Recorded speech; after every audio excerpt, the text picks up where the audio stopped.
And if ever they do be successful enough to overwhelm S2G with all those gap closers, Innocent from afar, he could just do all the free hits and he could just damage the members of S2G from afar. Absolutely, man. So much poke, really, with the Desenada, with the Rhapsody, the new changes here. And as a gold lane, we've actually had a lot of discussions on the Granger pick itself. You know, does it do better in the jungle? Does it do better in the gold lane? And I think most of us actually agree that it does do better in the gold lane. You get free farm, you get a lot of gold in the start, and it helps with the stacks. But Innocent, he actually goes for Purify. So this is also, I think, something that we can talk about for the Granger. You are pretty elusive with it. You're actually quite slippery with the new Granger. You actually dash quite well. So the Purify is a really good choice for Innocent to just escape from the CC that S2G can provide towards them. Yep, and I'm eager to know and how he decided to go for his emblem builds. We're seeing the Impure Rage as well, and all you know is that if you don't really rely on mana, you get that additional passive returned on their HP instead. So you get to see an additional layer of sustainability perhaps for Innocent by the time he really wants to, or if S2G even attempts to go for him in the early stages of the game. But Selangor Red Giants, it does seem like they're actually preventing this brute force playstyle come out from S2G. We know for a fact that it's one of their specialties. They really want to force things out early on, but it's SRG! Sky's really dashing forward. That's a good Terrify and a taunt down onto Begin. Cram walks up with the Terrify as well. Oh, Cram still able to get some damage down, but Begin still escapes with the Flicker. Great setup though for SRG. Stormy dives in the mid lane, gets the first blood under the tier 1, and that should be turtle number 1 for free. Seriously, he didn't let him go. They needed to get that pick off. So S2G, right now, they're absolutely unable to contest for this turtle. And we're expecting that this is more of a rotation we're seeing from their side. It's an XP lane, which is more active in the early stages. But Hagu, he keeps to be the next target. And Stormy, though, he gets traded as well. That's an I'm offended over to Yums, too. I don't know about that trade now. Cram's gonna be walking forward. Kazoo dashes forward, gets the kill in. Cram going with the Blaze round, gets frozen up, and gets CC down. SRG overextending after the turtle fight. And I think that's one thing you really need to consider if you are SRG, because early on, I wouldn't doubt that they were already taking hold of the lead. They couldn't even, or S2G couldn't even pay much attention to Innocent or the other lanes. Cram, he could just freely rotate out of the XP lane and actively participate in the first few skirmishes we've seen.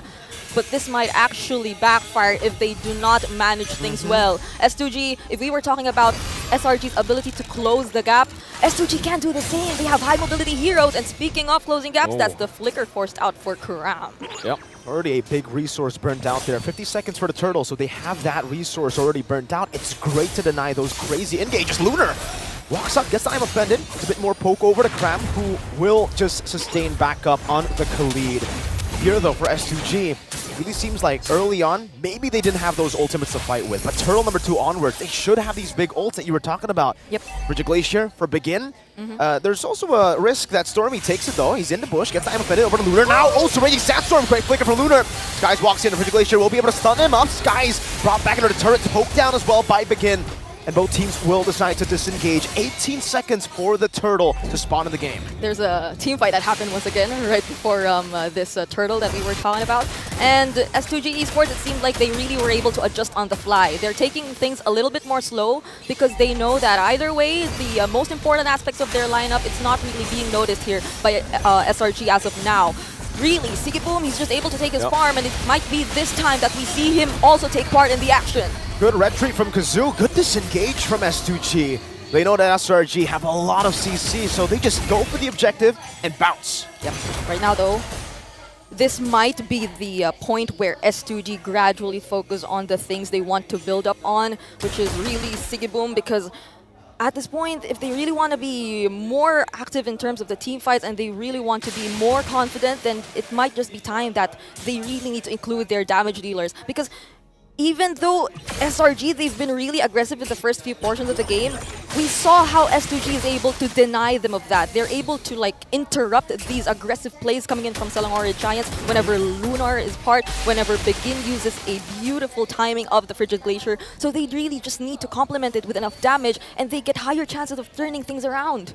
There's just so much stakes here, you know, at play in the Land of Dawn currently. SRG playing in their hometown, trying to complete that golden road for S2G, trying to prove the world wrong that they them winning MTC was a fluke. Yep. I think a lot of people still have that in their minds, you know, thinking that, oh, Fednar is the better team from Turkey. So far, they're going toe-to-toe against probably one of the world's best here, and it's all with, like you said, Sigiboom, getting the boom in him. Once he gets those item power spikes, it's going to be massive. This Bruno, there's a reason it was so heavily prioed in the in the wildcard, and all the way, I would say, even in ranked games, right? Yep. So easy to execute.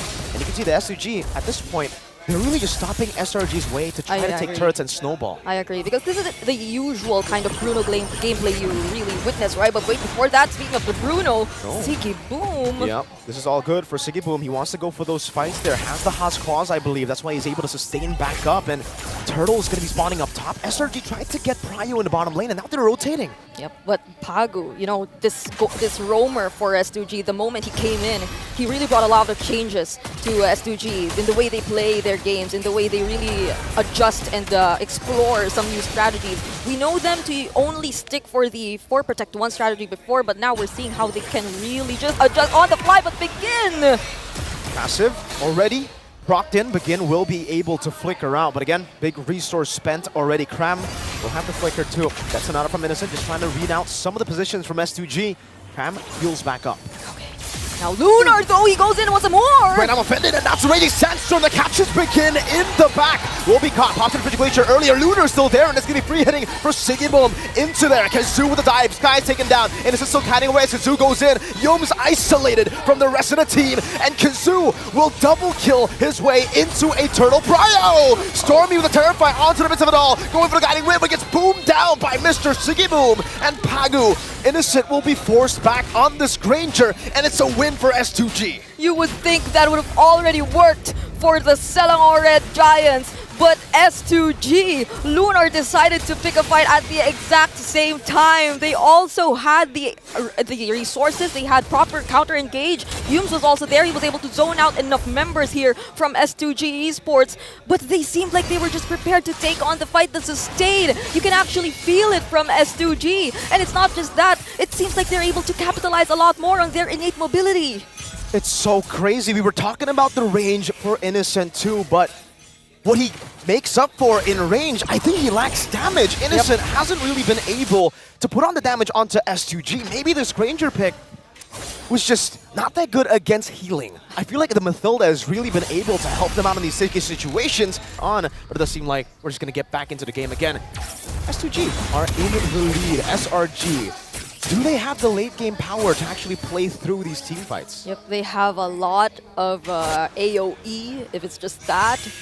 But then you really have to see some extra work come in here from Sekais as well as Innocent. So would Sekais be reliable enough to deal with those heroes from S2G, which may be a little bit more hard to reach? And could Innocent deal enough damage for those heroes from S2G who are within reach, who will be like covered here and I don't know, being like in the front lines whenever there's a team fight that happens later on? Because as we're seeing it right now, SRG, they're still able to take the trades nonetheless, and maybe it's this point in time where Sekai begins saying that, oh, maybe we should be a little bit more careful and look for the trades for the meantime. Yeah, that's the advantage that SRG definitely have with the Joy compared to the Suyo, who's really, I would say, better than neutral objectives, but when it comes to split pushing, it's going to be tough for S2G to actually send people down below. Pagu, you can see that poke damage from Innocent, and that's why we asked the question, is Granger a mid-game pick or a late-game pick? Because you can see that damage already build up. Pagu still able to heal up. Lunar goes to I'm offended over to Yums. The freeze as well, poking him down. Cram trying to shot a bit more damage over to S2G, but both teams are just poking each other. Yeah, definitely for SRG, this is the time they need to capitalize on their poking capabilities up against S2G Esports. We don't see as much sustain or in terms of like the tanky heroes from S2G as compared to SRG, so they definitely can take advantage of that. But once S2G decides for a commit, though that's the I am offended already used here, then SRG, they really need to be careful. But as we're seeing it right now, they're slowly getting hold of what to do during this Lord Dance. You can see the poking game that we were mentioning in the early game for Innocent. It's happening here in the mid-game as Yasumaru Stormy gets an item appended over to 2. Innocent guns him down. The combo in the back is a Raging Sandstorm and an AOG. That's a double. And Selangor Red Giants, they are finally online in the 10th minute of the game. They have enough ways to scout for the members of S2G, and it seems like the plan is to take them by surprise. What a play from Stormy there, catching 2 members, 2 crucial members. And once you take out all of the frontliners, then that's easier access for Sakai's and for the rest of the members to just take out the remaining members of S2G. Let's check out that instant replay right there. Look at Stormy. Look at Stormy. And even when there was a beautiful usage of the Frigid Glacier, it was a bit too late. They had no other resources to prevent the aggression from the other members of SRG. There you go. That's SRG. Or was that the first few minutes? Man, SRG, we were talking about it, the targeting was not it. And then they just had to adapt in on the go, right? They just had to, I would say, yeah, adapt and get used to the pressure they are feeling here in as the hosts. And they're here with it. It's a Lord in the mid lane charging down as a Holy Defense. Already procced in. SRG utilizing Innocent's range. Wow. Poke them down. Lunar's half HP. The defense is still good. They are able to get rid of it. No Innocent, though, is gunning them down. He has a Datsunada. One more shot. Lunar low. The photo saves Pagu and Lunar. And they're forced back in their own base. That was so aggressive from Innocent. I mean, they had an idea. There's still no flicker for Lunar, so there won't be any surprise setups just yet. But there's a circling eagle. Pagu is trying to run away. The Datsunada hits, but he still is able to escape with the guiding win. And S2G defend. No base turrets taken down. All right, so S2G, they're still able to defend this in some ways. But SRG, it seems like this was the moment they've been waiting for. Now that S2G might just be gradually trapped in a certain area in the map, SRG, they can play around things a lot more. They have, again, I kept mentioning the Avatar of the Guardians, but they also had the Raging Sandstorm. And as long as they are able to prevent Lunar from doing his job of being the first one to take SRG by surprise, or even preventing and interrupting these attempts from SRG, then there seems to be no problem anymore. They just need to force out the necessary skills that S2G keep on capitalizing for the counter engages, and then there's nothing stopping them from being too aggressive against S2G.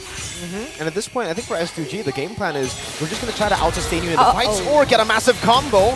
But SRG are never, or should never actually commit to a full fight unless Innocent gets some trades, right? He shoots them from afar, gets them really low, or there's a neutral objective to fight for, then they would go in. But here, they're just going to utilize that range that we were talking about, and man, Innocent, Pagu, now where he's feeling it. Now he's feeling that damage. I'm pretty sure SRG, they're just trying to be disciplined at this point, but at the same time, still putting themselves out there, trying to make their dominance felt here against S2G. And even in terms of gold, the gold laners, you can already see just how ahead Innocent is. He's already full build on this Ranger, which explains the damage that Pagu himself cannot even sustain.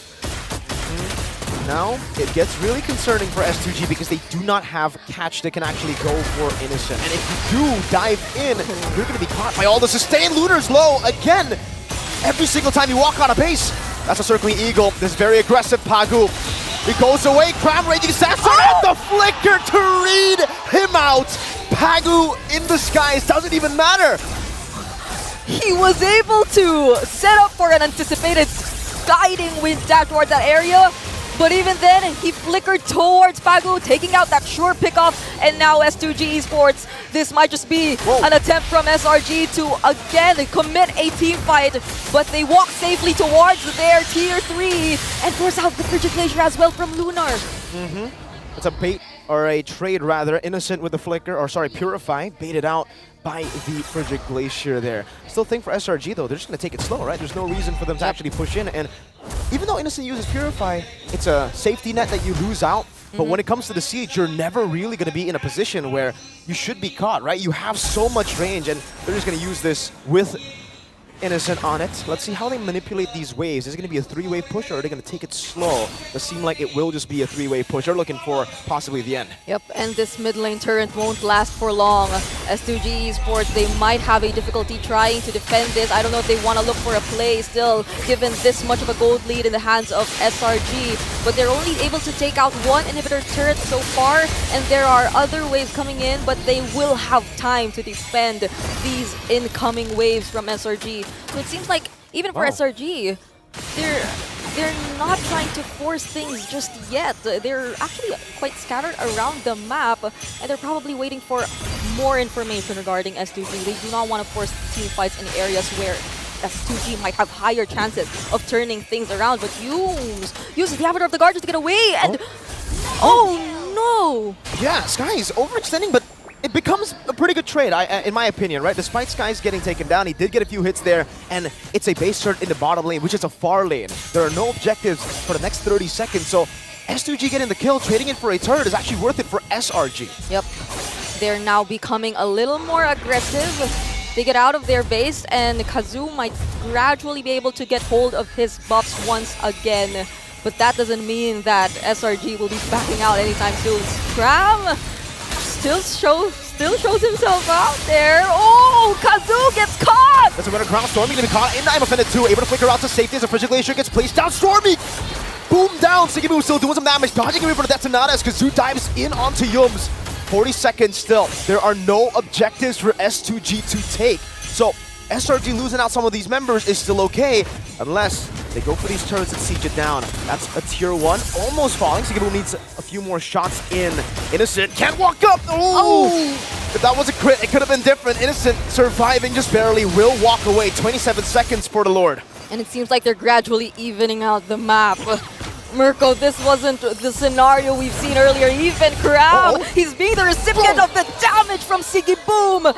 And they take him out 13 seconds right before this next Lord, this level 2 Lord, this enhanced Lord. Or maybe we could wait, they could take the evolved Lord even. Now that's gonna hurt. SRG losing Skies, losing Stormy. It was all still in the time frame of the Lord not spawning yet. But losing Cram, that's your main initiator. Sky's gonna be stunned up now as Pagu walks up. Sky's no more dashes. Once you get cancelled, it's gonna be tough. It's Sky's dying. Pagu gets the final hit as he fade away, takes the kill. And Kazoo dealt with the Lord. Now he's occupying this bush. SRG, good read with Innocent popping into that Sonata. But now it's an enhanced Lord for S2G.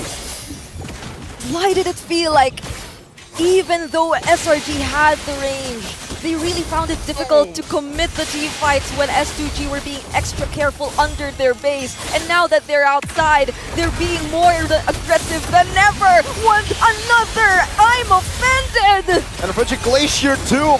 Good disengage from Yomes. Innocent still in the midst of it all. Popping a Death Sonata. Trying to poke them away, but up top, how low is it? That's a base turret. Taken down. S2G still have the Lord, by the way. That siege was only just the minions. They are slowly pushing the wave in the bottom lane, and the reason they can actually slowly build this wave. Oh, Lunar goes in for the big play. Doesn't connect. Raging Sandstorm! A flank Lunar. Caught in the midst of it all. Kazoo zoning the back line away. As Pagu is able to get the circle. Ego to actually peel for Sigibum, who's so free hitting. Kazoo gets the unstoppable. The Frigid Glacier comes in. Sigibum going for the crits. Innocent still using that range, dashing away from the arrow. S2G wants to continue the siege. That was a beautiful attempt from Crown, but S2G, they were prepared. Kazoo blocking the other members of SRG from joining the team fight, and now they're still together with their Lord. They will be able to take out all the remaining inhibitor turrets, and could this be it for SRG? Oh, the snipe down from Kazoo! Innocent forced back into the base! A massive